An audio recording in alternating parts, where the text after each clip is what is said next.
You good? No. It's okay.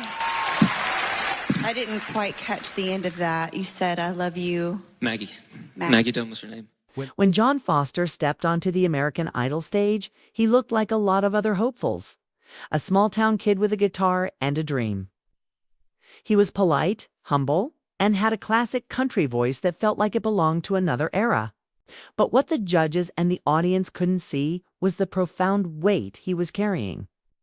This wasn't just another competition for him. It was a lifeline.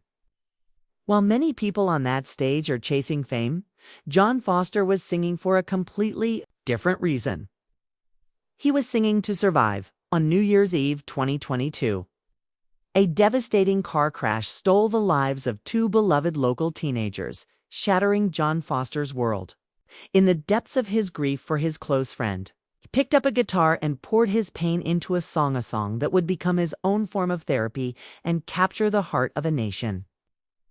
This is the story of how a heartbroken teenager's most painful moment became his most powerful dot. Before the national spotlight, there was just John Foster from Atis, Louisiana. It's a place where everyone knows your name and your family's name, too. John wasn't the kid you'd expect to see on a reality show.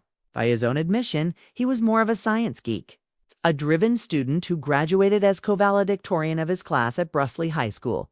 He was already enrolled as a freshman biology major at Louisiana State University with a clear, noble ambition to become an oncologist. Music was part of his life, but it was a quieter part.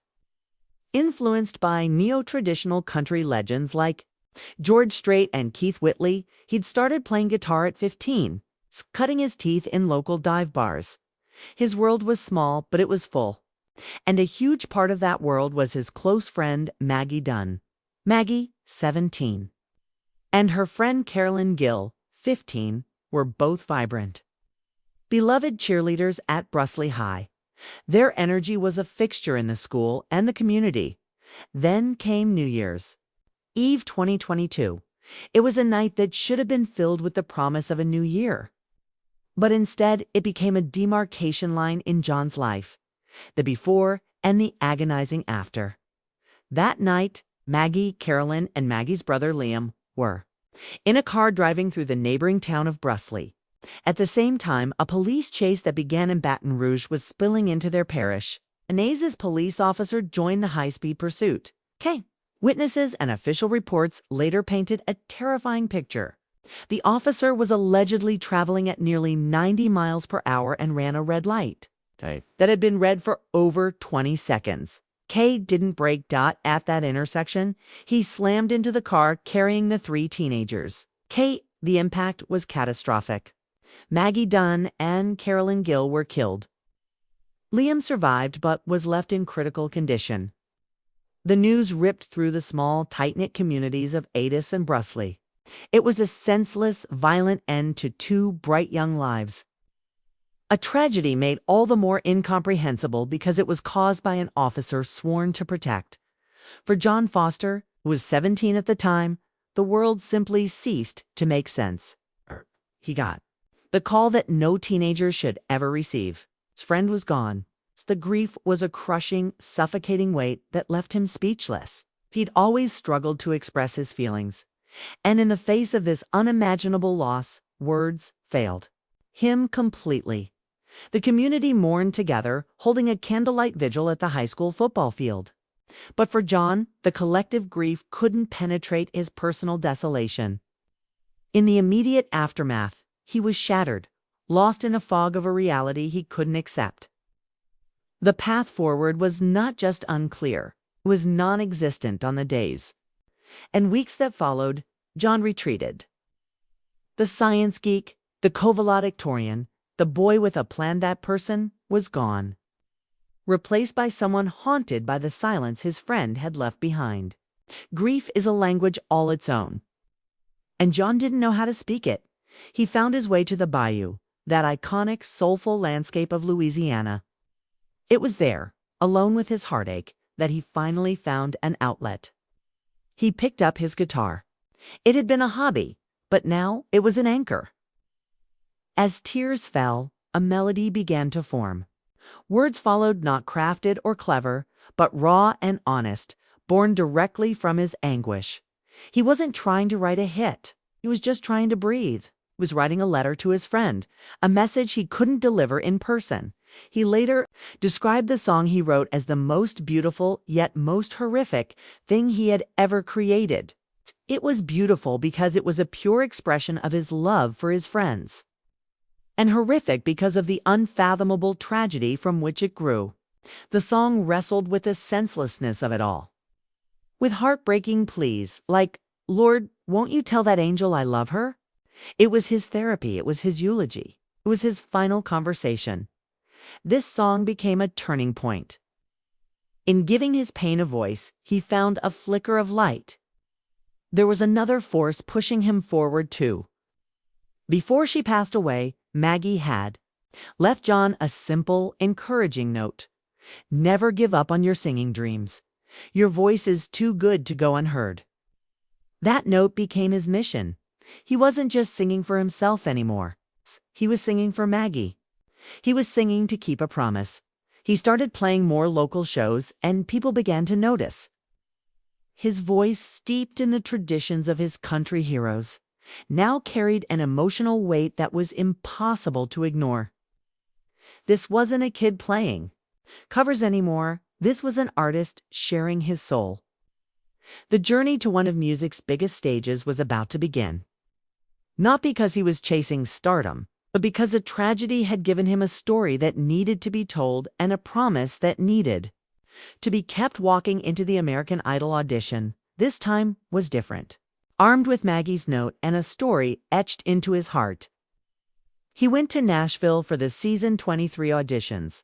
He walked into the room with his guitar, cowboy hat, and a disarming humility, even gifting the judges Cajun food, a small gesture that signaled his deep connection to his roots. Okay, started with Alan Jackson's "Don't Rock the Jukebox," but the judges sensed there was more to him. When they pushed for another song, he chose "Goodbye Time" by Conway Twitty. The entire atmosphere in the room shifted. You could hear the heartbreak in every note. John Foster wasn't just a kid with a good voice. He was a storyteller. He walked out of that room with a golden ticket to Hollywood. As he progressed, his authenticity became his superpower. He performed classics like "Neon Moon" and "I Told You So." But it was on Songs of Faith night that his journey reached its emotional peak.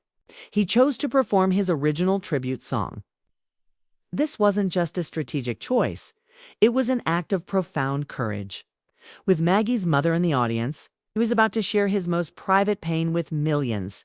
As he began to sing, the room fell silent. As he reached the final lines, his composure finally broke. He struggled to sing through his tears, wiping his face as the last note faded.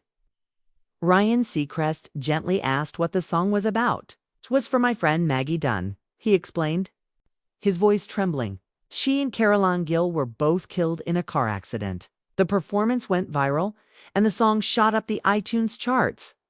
John had turned his grief into a message of hope that resonated across the country. His journey was buoyed by an incredible wave of support from home.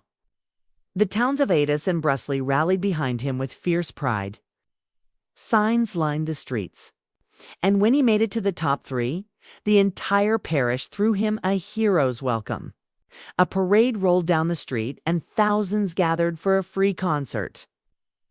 It was a testament to his impact, turning a personal tragedy into a source of communal pride. As his fame grew, bizarre online rumors started. Instead of letting them fester, John addressed them head-on with simple honesty on his Facebook page, confirming his age and that he was, in fact, from Adas, Louisiana. It was a move that solidified his reputation for authenticity. He was focused on his music and his message. With the constant, loving support of his family, John Foster's run on American Idol culminated in a top 3 finish. In the context of his journey, it felt like an incredible victory.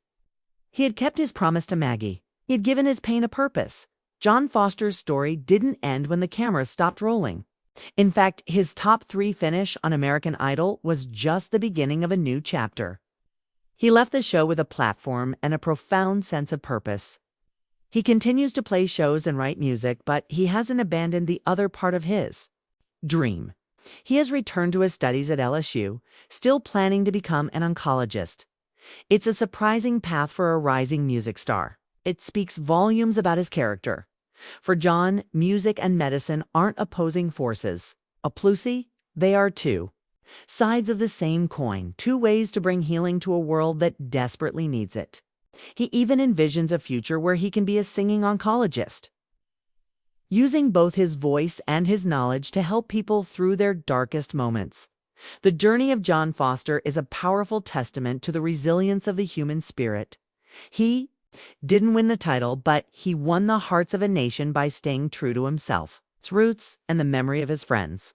He is a voice for the heartbroken, a symbol of hope, and a living reminder that even after the most painful goodbye, a new chapter can begin. If John Foster's story of resilience and hope moved you, please give this video a like and subscribe for more incredible stories. And let us know in the comments below, what was your favorite John Foster performance, and what does his journey mean to you?